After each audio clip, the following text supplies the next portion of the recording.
Earlier today, I happened to be down at Noongar at TAFE SA, and you can see the place is mostly empty, following recent events that have seen the resignation of the CEO and the chair of the board being removed. You see, there's a lot of political point scoring.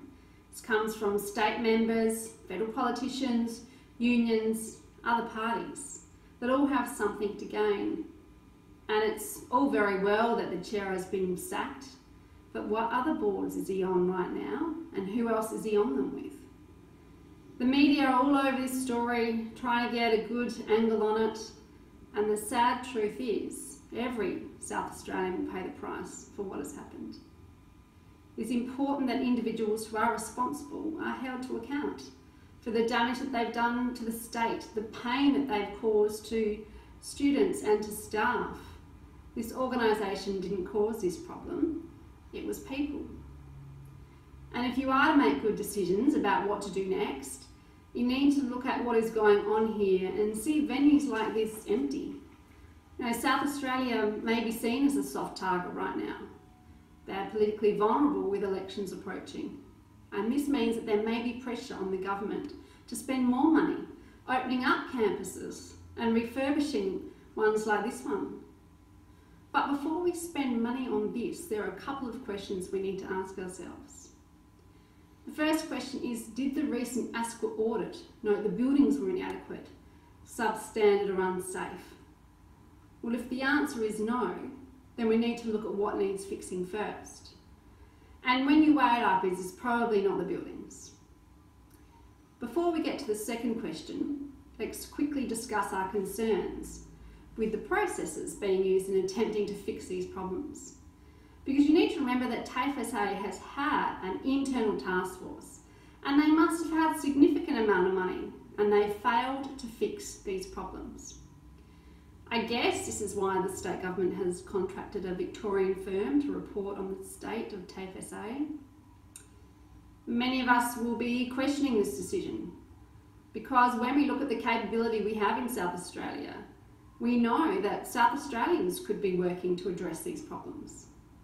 And perhaps we need someone to question, why are we not backing South Australian-based businesses in these circumstances?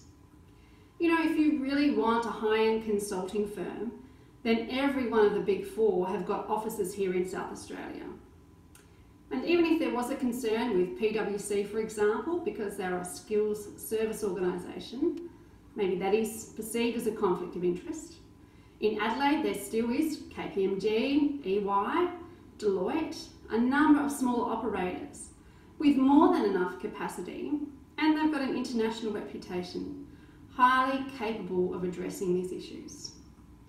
Aside from this, the thing that concerns me the most is the reviewers are not known for auditing registered training organisations and helping to address significant non-compliance issues, including CRICOS. You know, the problems are not only with domestic students, but international students. They've been issued with confirmation of enrolments and visas for study in a course that expired on the 30th of August this year, but yet they're supposed to be studying from the 24th of January 2018. I don't need to tell you how damaging this is to South Australia and the Australian reputation for international education particularly. So moving on to the second question we need to ask, is TAFE SA still relevant? Jack Welsh from General Electric said that if change is not happening on the inside as fast as it is on the outside, then the end is near. Change at TAFE SA has been slow for a number of years, and the education sector is rapidly changing. It's transforming worldwide. And to answer the question about TAFE SA being relevant, we need to evaluate the product offering. Do people want to buy what they're selling? We can throw around the rhetoric about needing more apprentices, you know, industry needs more skilled workers.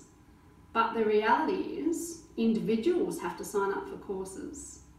And if individuals or employers don't want to buy what TAFE SA are offering, then buildings like this will remain empty regardless of how much money and effort the state government puts into upgrading them.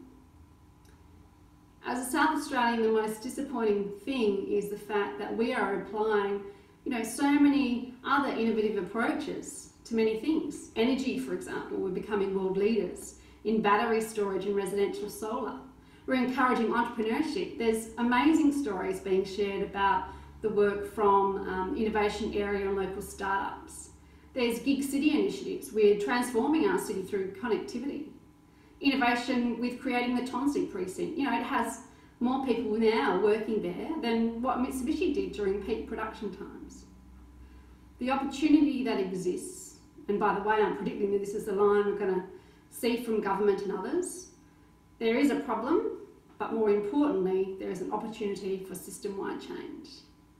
But the thing is, this opportunity existed many years ago. This is an opportunity that was missed when CASA suspended TAFE SA's accreditation. This is an opportunity that was missed when TAFE SA reshuffled its campuses and opened Tonsley. The opportunity exists to take the innovative practices that have been demonstrated so well by this government and getting fantastic results in these other areas of our economy. We need to apply these to TAFE SA and training as a whole in our state. If we don't do it now, as full contestability and funding arrives in 2019, we've seen the beginning of the end of TAFE SA. I'm Wendy Perry. Please leave a comment. I would love to hear your thoughts.